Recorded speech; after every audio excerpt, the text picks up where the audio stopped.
Hi everyone, I'm Mark Trostle, Vice President of Design for Ram and Mopar. And I'm here today to talk to you about our concept for this year's Easter Jeep Safari. This is what we call the Blueprint. And we call it Blueprint because we want to connect with our customers and give them literally a blueprint to customize their Jeep Wrangler or Gladiator. What we've done here is we've taken everything that you see in Mopar Blue, which happens to be an accessory, over 35 Jeep Performance parts and accessories on this vehicle that are colored in blue. And you'll notice that we also have a QR code on there. It's a great way for our customer to be able to walk up to the vehicle, have that emotional connection with the vehicle and say, I need to have this bumper, and they can go right to the Mopar e-site by scanning that QR code, research the part, and really even order it then and there.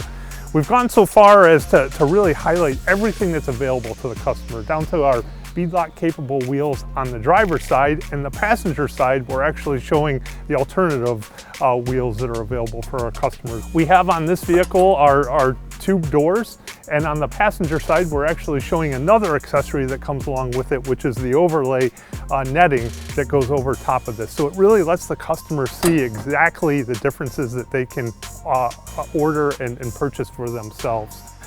Moving to the rear of the vehicle, one of my favorite pieces is our tailgate table as well. It's a great accessory, one that really resonates well with our customers. The Wrangler and Gladiator are two of the most accessorized vehicles before they leave the dealership, and it's a great way for us to really connect with them.